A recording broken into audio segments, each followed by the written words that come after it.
तो गाइज अभी जो आपने ये जिम वाली वीडियो देखी स्क्रीन पे, उस तरह की वीडियो आप सिर्फ एक क्लिक में बना सकते हो, वो भी वी एन ऐप के ज़रिए। तो मैं इस वीडियो में आपको टोटल 5 QR कोड दूंगा। आपको जो भी बनाना हो उसको आपको सिलेक्ट कर लेना है और अपनी फ़ोटो को इंपोर्ट करना है। उसके बाद आपकी वीडियो बन जाएगी तो आपको ओपन करना है टेलीग्राम। ओके, उतना करने के बाद अब आपको इधर सर्च करना है टेक प्लस एडिट और ये मेरे चैनल है, इसे आपको ज्वाइन कर लेना है। अब इधर आपको एक वेबसाइट का लिंक मिलेगा, ये वाला मीडिया फाइल। ओके, और इधर ये 6 QR कोड है।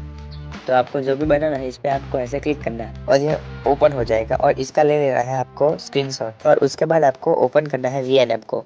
तो मैं वी एन ऐप को ओपन करता हूँ। तो मैंने वी एन ऐप ओपन किया है। अब मैं इधर करूँगा स्कैनर पे क्लिक और QR कोड जो स्क्रीनशॉट लिया है उसे इधर ऐड करना। मैं कोई सा भी ऐड कर रहा हूँ एग्जाम्पल के लिए, तो मैं ये वाला बना रहा हूँ।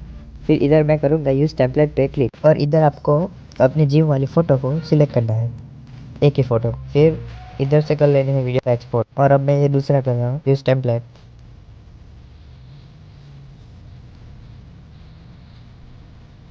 इस तरह भी देख लो प्रीव्यू। आपको कुछ इस तरह से वीडियो को बना देनी है अपनी।